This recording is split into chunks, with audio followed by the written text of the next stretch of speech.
enorme afecto y gratitud para con las personas que ya no están y que sin embargo ayudaron a que la vida continuara.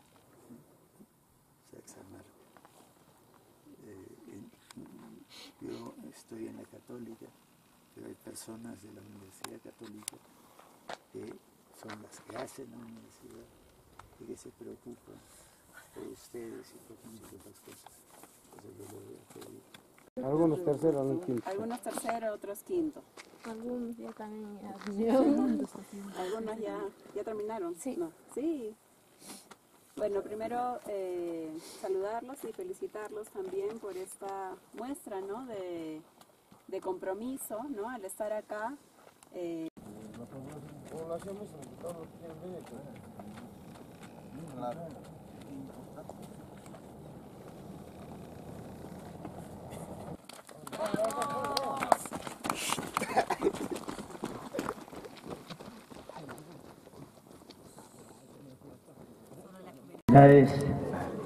Que hoy han venido a este pueblo a reconocerlo en su dignidad, en su valentía, en su coraje.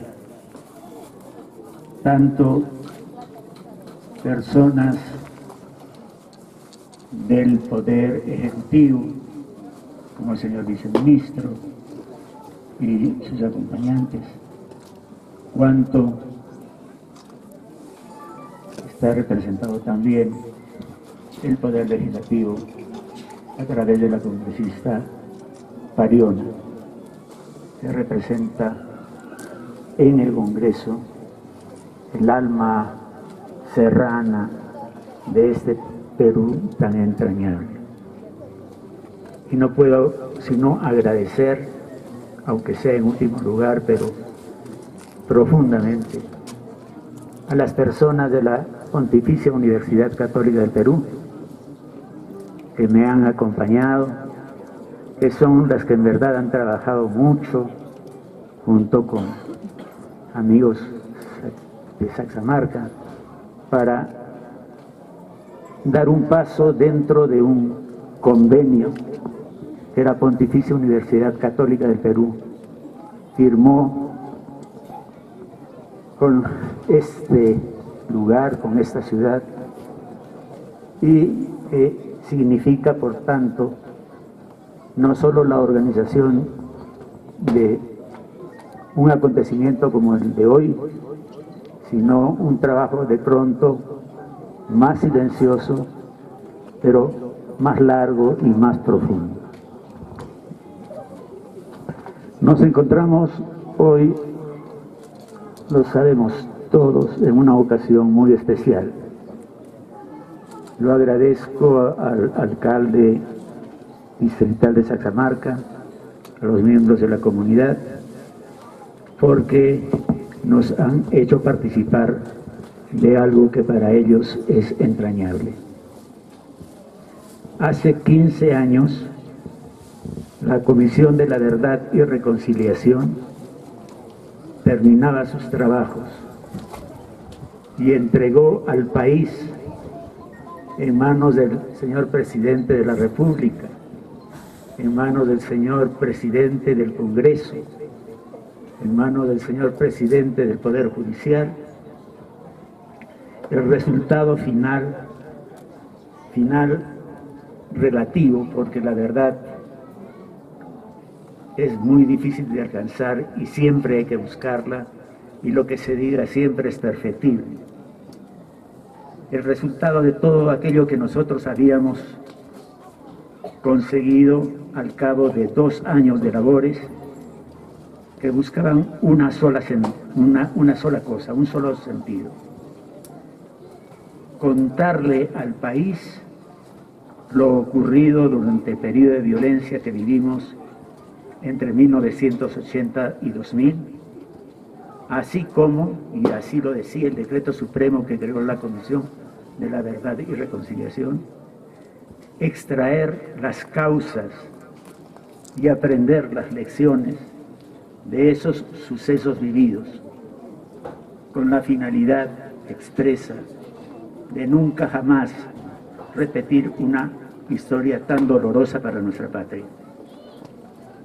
Enfatizamos hace década y media que nuestro país no solo vivió el proceso de violencia interna más extenso e intenso de su historia como nación independiente. Dimos cuenta de un escándalo mayúsculo. Y ese es, se lo dije así al señor Toledo, aunque a ustedes no les parezca, ese escándalo fue ignorar por parte de los que vivíamos en las ciudades, en las grandes ciudades, y sin mayores problemas, la magnitud de la violencia que se había desarrollado en el interior del país. Ello a tal grado que la cifra de víctimas que arroja el estudio cuidadoso de la Comisión de la Verdad era por lo menos el doble de aquellas que se estimaron en la década de 1990. Y ese perfil de las víctimas se correspondía, y esto también había que decirlo y decirlo en voz alta, con aquellos ciudadanos que el Perú oficial había menospreciado durante buena parte de su trayectoria como país.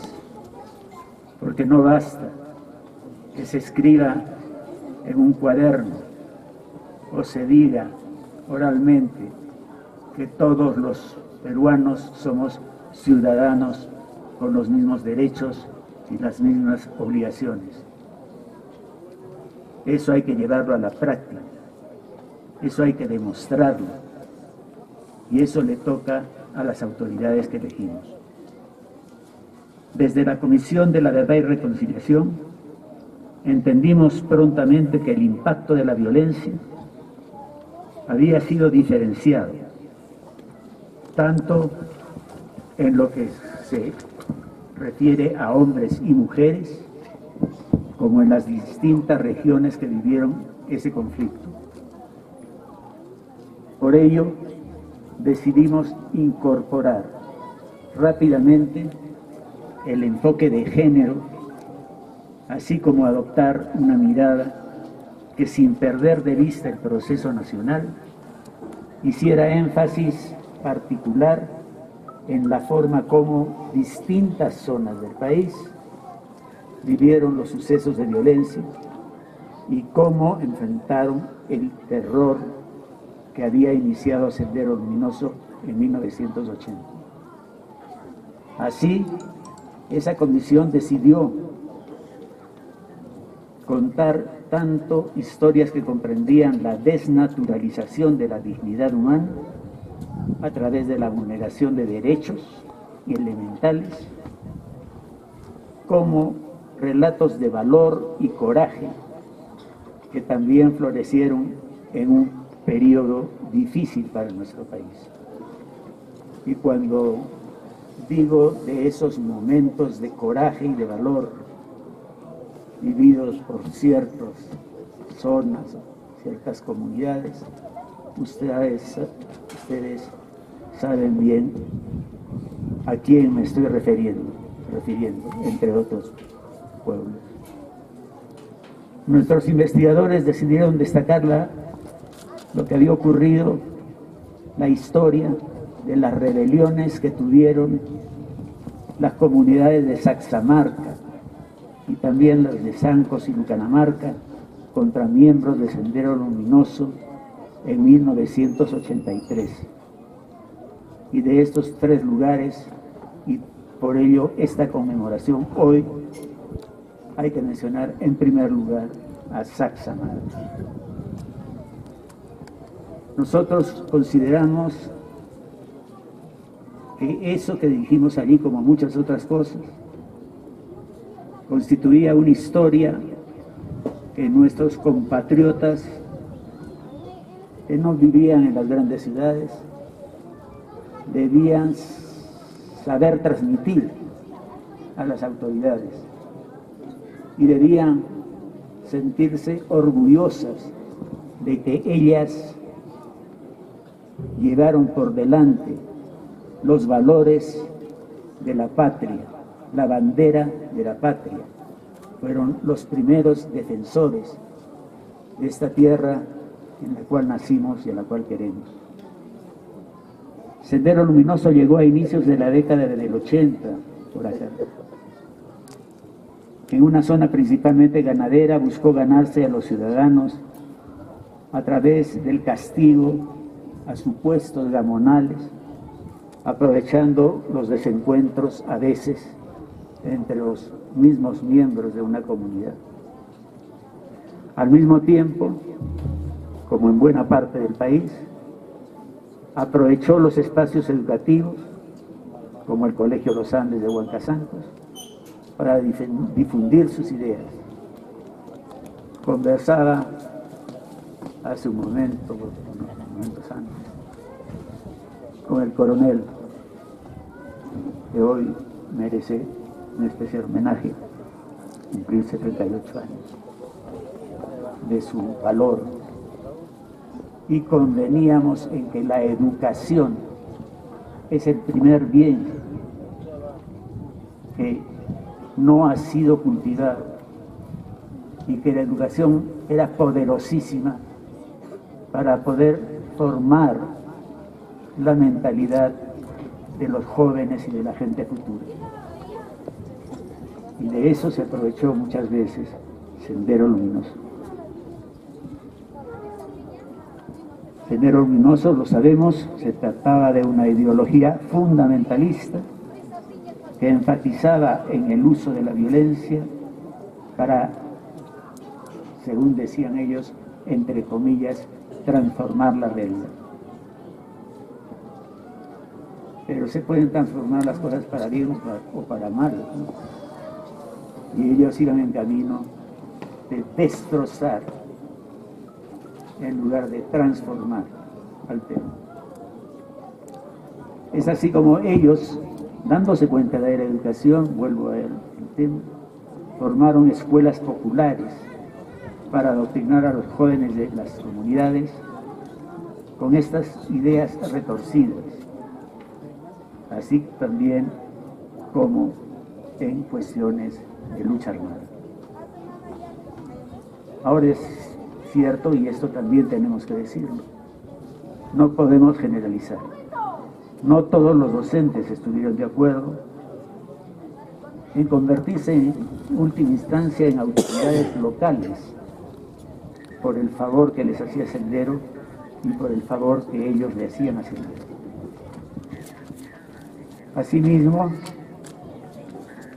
recordemos que la organización subversiva terrorista aprovechó el retiro de la policía en el 82, a veces por disputas con ciertas comunidades, pero se afianzó y se hizo memorable aquí en Marcos, en Sachamarca, en Canamarca, en Santos. Y hoy tenemos acompañándonos uno de esos policías que cumplió con su deber y cumplió con la patria y cumplió con sus hermanos.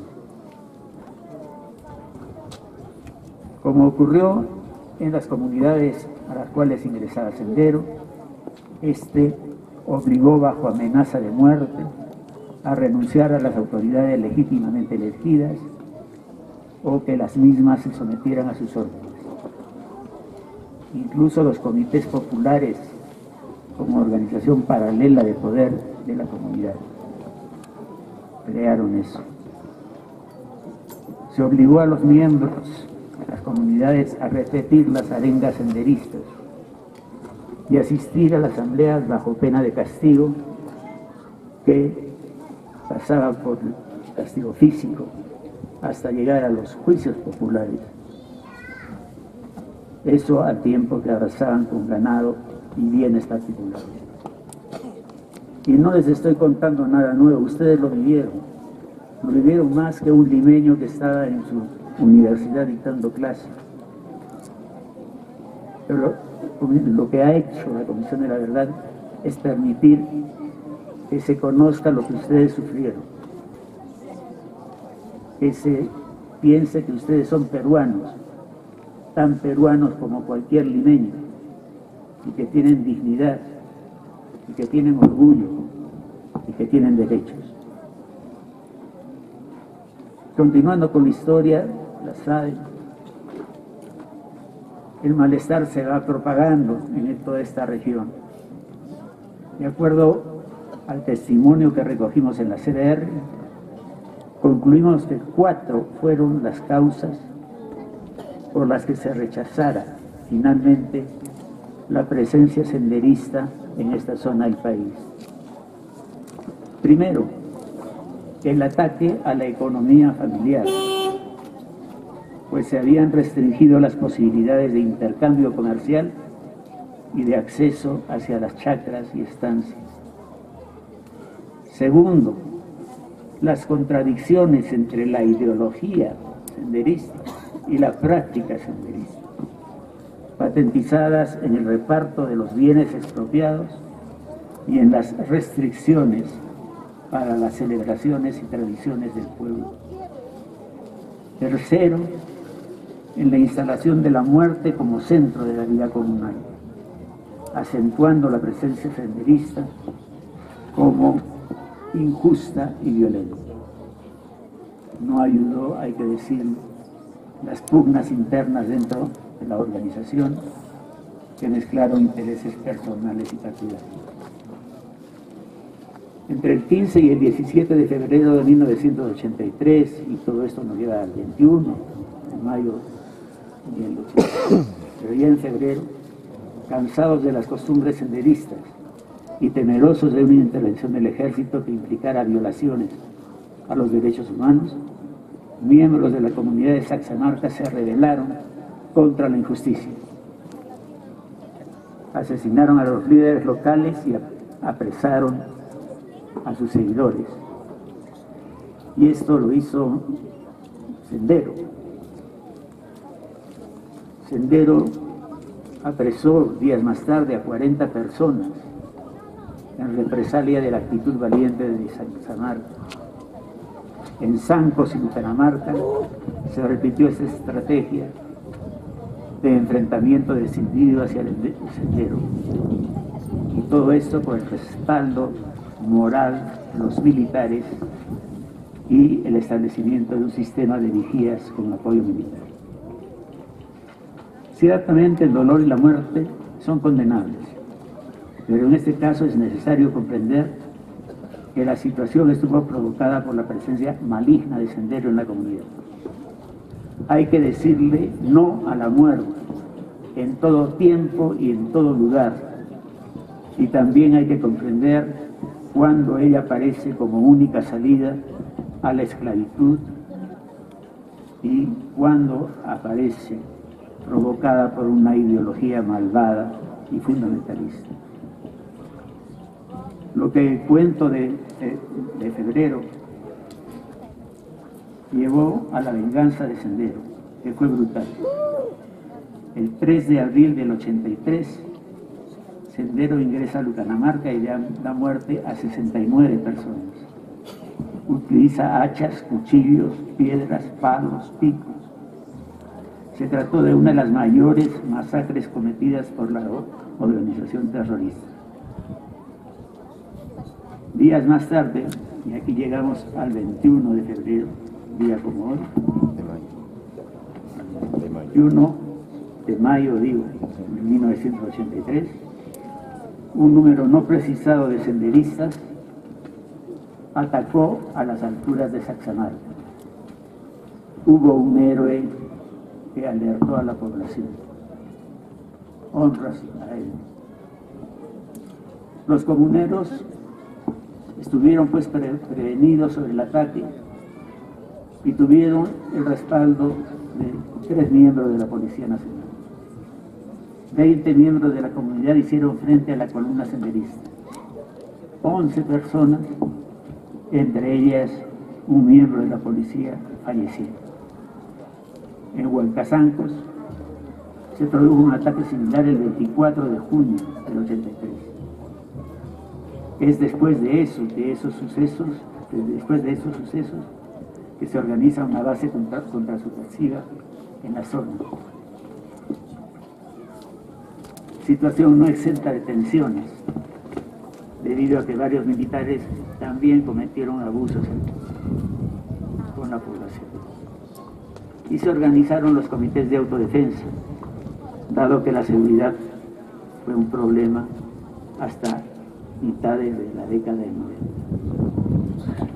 Sin duda resulta importante rendir un homenaje a ustedes, ciudadanos de Cajamarca, que defendieron con coraje a su comunidad de una amenaza a la seguridad y a la vida. Sendero demostró rápidamente su carácter abusivo y totalitario, por lo que ganó merecidamente el repudio de todos ustedes. También corresponde recordar a los integrantes de las comunidades vecinas que dieron su vida en pos de la pacificación de nuestro país. Al mismo tiempo, y ya termino casi, cabe, sin embargo, reflexionar sobre cómo un contexto de conflicto armado puede alterar los valores de una comunidad. Si bien es cierto que existe el derecho a la legítima defensa frente a una agresión, es claro también que en determinadas circunstancias, por parte de los bandos, se llegó al asesinato. La desconfianza se instaló en las relaciones y en la vida comunitaria, y por tanto, todo eso plantea una serie de interrogantes hacia el largo plazo, sobre cómo hacer sostenible los lazos entre miembros de un mismo grupo humano, y cómo ese grupo humano puede realmente ser interesante y puede ser materia de trabajo y desarrollo por parte de las autoridades. Es importante, pues, queridos amigos, que sigan reflexionando sobre cómo construir una comunidad sólida, cómo vivir su propio proceso de reconciliación. Resulta importante que podamos hablar sobre este periodo de nuestras historias sin miedo a represalias, que podamos procesar adecuadamente un periodo que nos afectó directamente como seres humanos y que requiere de una honda meditación a fin de que las dificultades ocasionadas por la violencia no se repitan y que seamos capaces de reconstruir nuestros lazos humanos. El camino de la reconciliación no es fácil. Hay que superar hechos dolorosos que han marcado nuestras vidas y nuestras comunidades. Supone reconocer crímenes y actos que no necesariamente están del lado de la ética ciudadana y requiere una apertura de mente y de corazón que a veces no estamos dispuestos a dar por diversos motivos. Por eso resulta indispensable recordar, teniendo este pasado sin procesar, que no podremos avanzar si es que no lo asumimos. Por todo eso, en esta fecha tan importante para Cajamarca, los invito a seguir transitando por la senda de la memoria, de la reconciliación, lo cual supone verdad, justicia y reparación.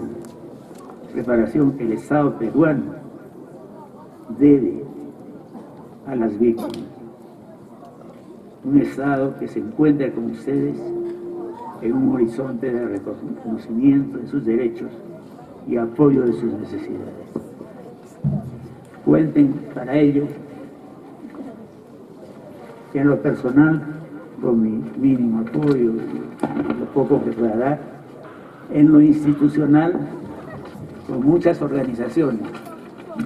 Menciono una que es la única que conozco, la Universidad Católica.